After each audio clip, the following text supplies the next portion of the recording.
E começo com uma citação. É uma das maiores falácias da política da saúde de que não seriam precisos mais hospitais e que se poderia reduzir o número de camas. O cancro vai tornar a realidade uma evidência insuportável. É a introdução do texto de Fernando Leal da Costa, foi Ministro da Saúde, é médico e também responsável pelo Serviço de Transplantação de Medula Óssea do IPO de Lisboa, no texto publicado hoje no Observador. Bem-vindo, obrigada por ter aceitado o nosso convite para ser o colunista do dia. Começa por citar uma frase humorística que diz que a vida é como os interruptores, umas vezes estão para cima, outras vezes estão para baixo. A frase serve, aliás, para fazer a ponte para os elevadores, que há uns dias na unidade de transplantação de medula óssea avariou.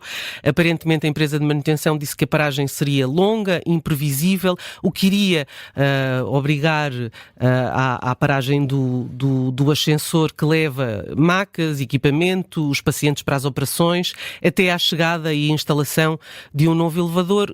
Contas feitas, seriam 6 meses sem poder transportar deitados os doentes internados, 50 a 60 transplantações ficariam por fazer. Como é que é possível que isto chegue a este ponto? É incúria? É desleixo? Não era previsível que fosse preciso arranjar ou comprar outro elevador? Muito boa tarde, muito obrigado pelo convite. Eu não diria que é incúria ou desleixo, eu diria que há uma doença no Serviço Nacional de Saúde que resulta do facto de as instituições não terem as suas manutenções de equipamento devidamente programadas, e no caso concreto de um hospital como o IPO de Lisboa, que é um hospital antigo, apesar do processo de renovação de elevadores ter começado há uns anos e estar a concluir-se, a verdade dos factos é que porventura devia ter começado ainda mais cedo, enfim, precavendo avarias que eram inevitáveis. Em todo o caso, devo confessar a minha surpresa quando verifico que este elevador é um elevador de 1992 e, portanto, eu não pensaria que fosse tão antigo quanto isso e porventura poderia ter reparação, como aliás pelos vistos até teve e não foi preciso de imediato substituí-lo. Enfim, vamos agora ver se essa substituição se fará no momento certo. Mas foi preciso a comunicação social revelar essas dificuldades para que a situação se resolvesse, Leal da Costa? Bom, isso eu de facto tive a ocasião até na minha crónica de agradecer isso. Eu tenho uma visão muito clara sobre aquilo que deve ser o conhecimento, a intervenção da comunicação social e da cidadania em geral sobre a política de saúde. É importante que as pessoas saibam o que se passa, é importante que as pessoas tenham uma voz ativa, é importante, aliás, que na própria gestão do Serviço Nacional de Saúde, nomeadamente isso está previsto ao nível dos hospitais, haja uma intervenção da comunidade, nomeadamente da autarquia e, enfim, dos próprios cidadãos, no sentido de fazer um acompanhamento rigoroso daquilo que é causa pública e o Serviço Nacional de Saúde é muito coisa pública e, portanto, desse ponto de vista é importante que as pessoas saibam o que se passa e eu tenho, de alguma forma, tentado também manter, enfim, a opinião pública em geral conhecedora das nossas dificuldades.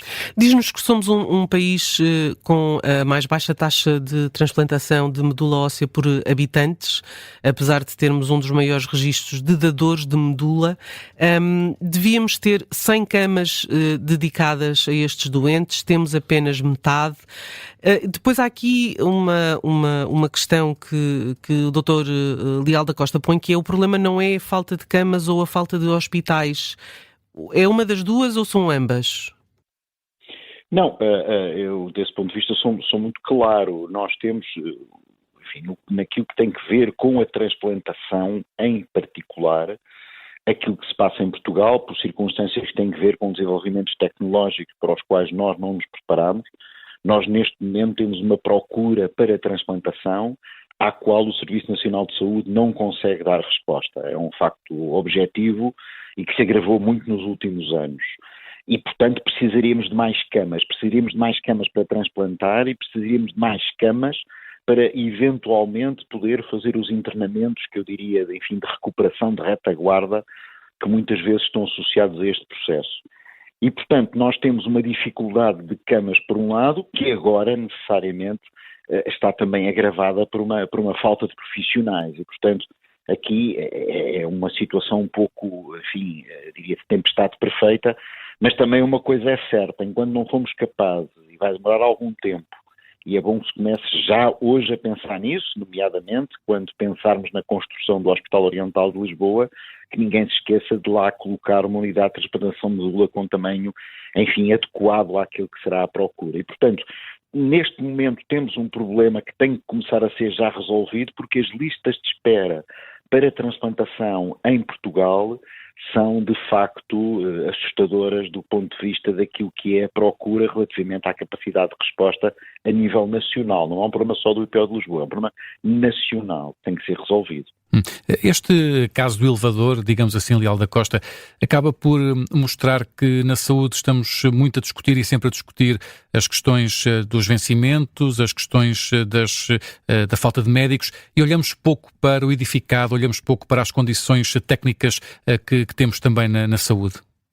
Eu tenho desde há muito tempo alertado para isso. Nós não podemos estar só a discutir aquilo que se prende com os pormenores de natureza técnica e eventualmente o equipamento mais sofisticado, quando de repente pode faltar o papel para secar as mãos ou o autocolismo da casa de banho está a verter ou eventualmente falta uma lâmpada numa casa de banho que demora 6 meses a ser substituída. Portanto, há claramente uma necessidade de olhar para o conjunto daquilo que é um hospital, que é uma estrutura muitíssimo complexa, e não descurar os pormenores que são tão importantes como aqueles que eventualmente se podem prender com a natureza técnica mais complexa. E desse ponto de vista, se me permite, há uma reflexão importante do ponto de vista da gestão, é que as PPPs que têm ainda hoje uma parte associada de manutenção, desse ponto de vista, funcionam muito melhor do que o setor público,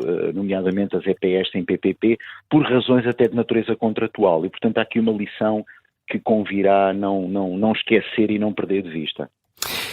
Só para terminar, vamos agora ao título, porque diz que a Covid desmentiu a confabulação da questão da tal falácia da política de saúde, que não seriam precisos mais hospitais. O cancro vai tornar essa realidade, numa evidência insuportável. Porquê? Por uma razão muito simples, porque, repare, durante muito tempo, e até há cerca de, mais ou menos, eu diria até à pandemia, havia muita ideia de que seria possível uma crescente ambulatorização, ou seja, um aumento dos tratamentos em ambulatório, nomeadamente também na área da oncologia, dispensando camas para internamento. E houve vários processos que foram feitos, nomeadamente a transformação de muitos hospitais em unidades de cuidados continuados, com a ideia de que, enfim, a última análise, o que era importante era ter condições de reabilitação, etc. Tudo isto é verdadeiro, mas esqueceram-se de que, por um lado, com o envelhecimento da população e, por outro lado, com a introdução de novas tecnologias, que, ao contrário do que se imaginava, vieram introduzir maior agressividade terapêutica, tornou-se evidente a necessidade de maior camas, ou maior número de camas, porque, repare, mesmo os países em que é possível fazer um determinado tipo de tratamentos em ambulatório, até transplantações, a verdade dos factos é que isto é feito porque existem camas que estão disponíveis para, na necessidade de ser preciso, enfim, internar rapidamente, elas estão lá. Ora, nós neste momento não temos essa reserva de backup e desse ponto de vista criou-se uma ideia falsa e isso preocupa-me, nomeadamente quando olho para a construção do Oriental de Lisboa, em que claramente o número de camas que lá vão ser metidas é muito inferior à soma das camas que, enfim, vão ser encerradas quando forem encerrados os antigos hospitais civis de Lisboa. E houve muita ideia de que era possível, construindo hospitais à periferia, mitigar essa necessidade, mas já se demonstrou, pelo facto de, nomeadamente, hospitais como o Beatriz Ângelo, os hospitais de Cascais, o Hospital de Vila Franca de Xira, etc., estarem sempre sobrelotados.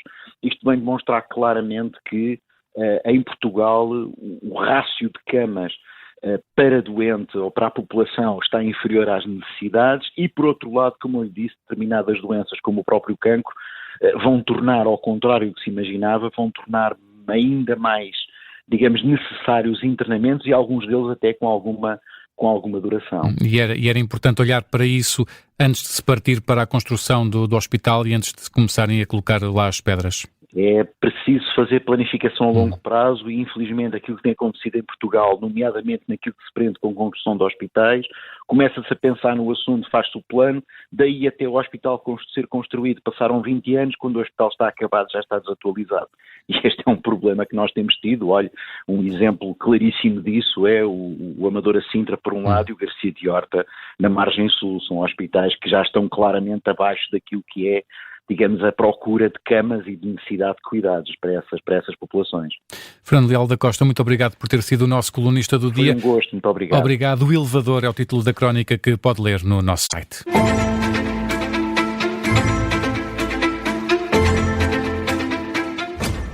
Se gostar deste podcast, pode seguir, dar 5 estrelas e comentar o episódio na Apple Podcasts ou no Spotify.